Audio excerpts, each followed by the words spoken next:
இந்த அம்மாவை செய்து யாரால முடியாது. சாமிக்கு போகிறதா கை கால் கண்ணுக்கு சோத்த கொடுக்கணும்னு வேண்டி போகிறது. தாலி இருக்குது, கல்யாணம் ஆகாதவங்களுக்கு தாலி வாங்கிப்போம், குழந்தை இல்லாதவங்களுக்கு குழந்தை வாங்கி போடலாம். பக்தர்கள்லாம் பார்த்தீங்கன்னா நம்ம விரதம் இருந்து சாமி கிட்ட வேண்டுறதை விட இந்த மாரியம்மன் பார்த்தீங்கன்னா நம்மளுக்காக விரதம் இருந்து சாமி கிட்ட வேண்டியிருக்காங்க. வணக்கம், நான் உங்கள் நண்பன் vlogger. இன்றைக்கி பார்த்தீங்கன்னா ஒரு இன்ட்ரெஸ்டான ஒரு vlogக்கு தாங்க நம்ம இன்றைக்கி உள்ளே வந்திருக்கோம். ஸோ மறக்காமல் பார்த்தீங்கன்னா இந்த வீடியோ ஸ்கிப் பண்ணாமல் கடைசி வரைக்கும் பாருங்கள். அதுக்கு முன்னாடி நம்ம சேனலை சப்ஸ்கிரைப் பண்ணி வச்சுக்கோங்க, நோட்டிஃபிகேஷன் ஆலில் போட்டுக்கோங்க, பெல் பட்டன் அழுத்தி. ஸோ இன்றைக்கான வீடியோ என்னென்னா, இன்றைக்கி பார்த்தீங்கன்னா நம்ம ஒரு மாரியம்மன் டெம்பிளுக்கு தாங்க வந்திருக்கிறோம். சொல்லப்போனால் அதாவது அம்மனுக்கெல்லாம் தலைவியாக விளங்குற ஒரு மாரியம்மனுங்க. அந்த கோயிலுக்கு தான் இன்றைக்கி வந்திருக்கோம். ஸோ இன்றைக்கி பார்த்தீங்கன்னா விடிய காலையில் இப்போ மணி 4 மணி ஆச்சு. 4 மணிக்கு நம்ம இப்போ அந்த கோயிலை ரீச் ஆகிருக்கோம். இந்த கோவில் எங்கே இருக்குன்னா, திருச்சியிலேருந்து ஒரு 14-15 கிலோமீட்டர் இருக்கும். ஸோ அந்த இடத்துல தான் இந்த கோவில் இருக்குது. இந்த கோவிலோட சிறப்பு என்னென்னா, பக்தர்கள்லாம் பார்த்தீங்கன்னா சாமிக்கு விரதம் இருப்பாங்க.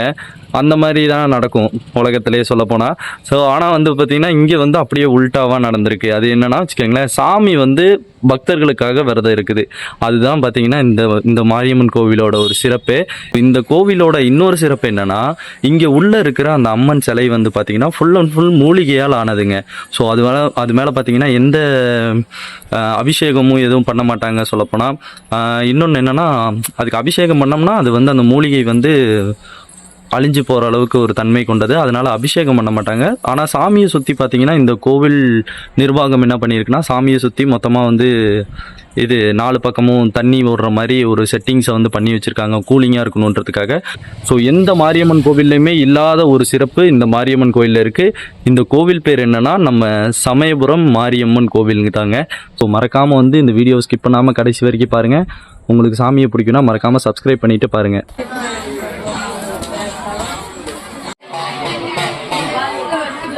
இந்த கோயில் உருவான கதையே ஒரு பழங்கால ஒரு கதை தாங்க. அது என்னன்னா, வைணவி என்ற மாரியம்மன் பார்த்தீங்கன்னா ஸ்ரீரங்கத்தில் அதோட சிலை இருந்திருக்கு. அந்த மாரியம்மன் சிலை அங்கே பார்த்தீங்கன்னா அந்த சிலையோட சூடு தாங்க முடியாமல் ஜிஆர் சுவாமிகள்னு ஒருத்தர் அந்த சிலையை இந்த கோவில்லேருந்து எடுத்துடலாம் அப்படின்னு சொல்லி ஒரு ஆணையிடுறாருங்க.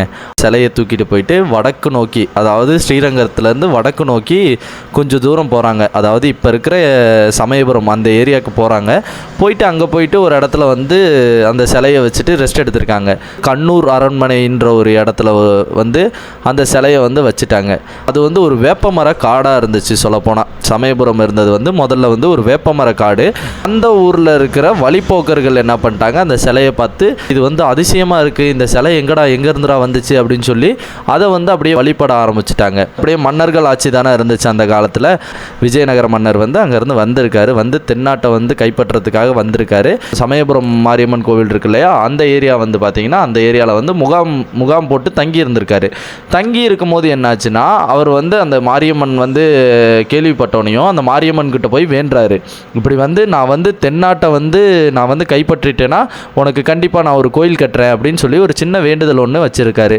வச்ச உடனே என்னாச்சுன்னா, அதே மாதிரி தென்னாடையும் வென்றுறாரு. அவர் சொல்லப்போனால் தென்னாடை வெற்றி பெற்றுறாரு. அதில் ஒரு கோயிலை கட்டிடுவோம் அப்படின்னு சொல்லிட்டு அவரே பார்த்தீங்கன்னா முன் அந்த கோவிலை கட்டி முடிக்கிறாரு. இதுதாங்க இந்த கோவில் உருவான ஒரு கதையே. சாமிக்கு போகிறதா கை கால் கண்ணுக்கு சோத்த கொடுக்கணும்னு வேண்டி போகிறது, குடும்பத்துக்கு வேண்டி போகிறது, குழந்தை இல்லாதவங்களுக்கு குழந்தை கண்ணு மட்டும் கண்ணு கை கால் கண்ணுக்கு மங்களா இருக்கிறது, பிரச்சனை இருக்கிறதுக்கு சுகத்தை வேண்டி உண்டியில போகிறது. வேற என்னென்னமா இருக்கு? குழந்தை இருக்குது, வயிறு இருக்கு, முகம் இருக்கு, கால் இருக்கு, கை இருக்கு, வயிறு இருக்கு, உருவம் இருக்கு, ஆண் உருவம் இருக்கு, உருவம் நம்மளோட பெண் உருவம் வேண்டி நம்ம போடுறது. சாமிக்கு தாலி இருக்கு, கல்யாணம் ஆகாதவங்களுக்கு தாலி வாங்கி போட்டோம், உண்டியல்ல போடணுங்களா? போட்டா கல்யாணம் ஆகும். குழந்தை இல்லாதவங்களுக்கு குழந்தை வாங்கி போடலாம். எல்லாமே இது உருவமா? உருவம் நம்ம உடம்பு வலி, கால் வலி, கை வலி, சுகத்தை கொடுக்கணும் வேண்டி போடுறது. இந்த அம்மாவை செய்து யாரால முடியாது. அதனால இது ஆடி மாசம் ஃபுல்லா கும்பல் இருக்கும். பாதயாத்திரை கும்பல் நிறைய. இந்த 3வது வெள்ளிக்கெல்லாம் நிறைய இருக்கும். அம்மாசிக்கு போயிருச்சுல, ஆடி மாசம் ஃபுல்லா கும்பல் இருக்கும். ஓகேம்மா, ரொம்ப நன்றிம்மா. நாங்கள் பார்த்தீங்கன்னா ஆடி மாதங்கிறனால சரியான கூட்டங்க. இது பார்த்தீங்கன்னா பொது தரிசனம். இது பார்த்தீங்கன்னா 100 ரூபா தரிசனங்க. ஸோ சொல்லப்போனால் ரொம்ப கூட்டமாக இருக்குது. எனக்கு தெரிஞ்சு சாமியை பார்க்குறதுக்கே ஒரு 2 மணி நேரம் ஆயிரும்னு நினைக்கிறேன். பார்ப்போம்.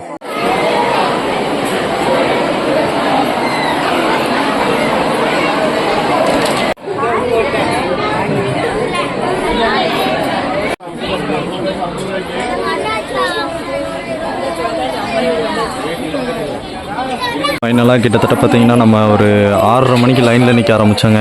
இப்போ வந்து பார்த்தீங்கன்னா மணி 7:01ங்க. 1.5 மணி நேரம் ஆச்சுங்க. அந்த சுற்றி கடைசியில் இப்போ தான் அந்த கோவில் பக்கத்துலேயே ரீச் ஆகிருக்கோம். இவ்வளோ நேரமாக அந்த சுற்றிட்டு இருந்ததெல்லாம் பார்த்தீங்கன்னா கோவிலுக்கு பக்கத்தில் ஒரு பெரிய மண்டபம் மாதிரி ஒன்று கட்டி அதில் அந்த இது மாதிரி கேட்டு மாதிரி வச்சு விட்டுட்ருந்தாங்க. ஸோ 1.5 மணி நேரம் சரியான கூட்டங்க. இன்றைக்கி வேறு ஆடி மாதம் ஞாயிற்றுக்கிழமை வேறையா. ஞாயிற்றுக்கிழமை நிறைய பேர் நேர்த்திக்கடன்லாம் செலுத்துவாங்களாம்மா. ஃபைனலாக கோயிலுக்கு கிட்ட ரீச் ஆகிட்டாங்க.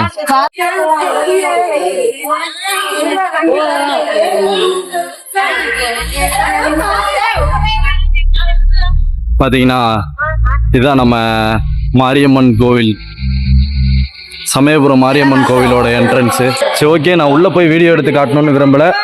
ஸோ வந்து பார்த்தீங்கன்னா முடிஞ்ச அளவுக்கு நீங்கள் நேரடியாக வந்து உங்களோட தரிசனத்தை வாங்கிட்டு போங்க.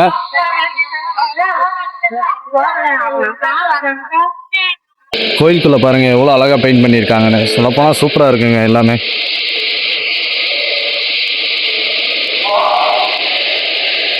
ஓகே, இதுக்கப்புறம் வந்து நான் வீடியோ எடுக்க போகிறதில்ல. ஸோ வெளியே போய் தான் வீடியோ எடுப்பேன். ஏன்னா இதுக்கப்புறம் யாராச்சும் பார்த்தாங்கன்னா ஃபோனை வாங்கி வச்சுருவாங்க. இதான் பார்த்தீங்கன்னா பேக் கேட்டு.